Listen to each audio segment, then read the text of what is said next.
একজন পুরুষের আয় ও সম্পদের উপর সবচেয়ে বেশি হক কার থাকে, আসুন জেনে নেই। এক হুজুরের কাছে এক ব্যক্তি গেল এবং একটি প্রশ্ন করল।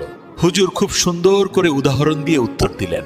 হুজুর বললেন, যদি একটা পুরুষের কাছে তার পরিবারের কাউকে খাওয়ানোর মতো মাত্র এক বেলার খাবার থাকে, আর সেই সময় তার ঘরে তার মাও ক্ষুধার্ত, তার বাবাও ক্ষুধার্ত, তার বোনও ক্ষুধার্ত, তার ভাইও ক্ষুধার্ত, তার মেয়েও ক্ষুধার্ত, তার ছেলে ক্ষুধার্ত এবং তার স্ত্রীও ক্ষুধার্ত, তখন ওই এক বেলার খাবারটা শুধুমাত্র তার স্ত্রীকে দেওয়া তার জন্য ওয়াজিব হবে, কারণ ওই খাবারের ওপর বাকি সবার চেয়ে স্ত্রীর হক বেশি।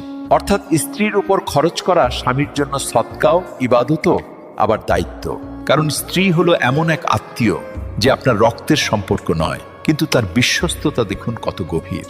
মা, বাবা, ভাই বোন আপনার নিজের রক্ত, কিন্তু স্ত্রী হলো এমন এক সম্পর্ক যা আপনার ভাগ্যে বা নসিবের মাধ্যমে আপনি পান।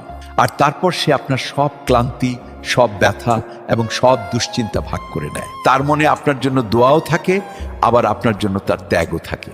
আর আল্লাহ এই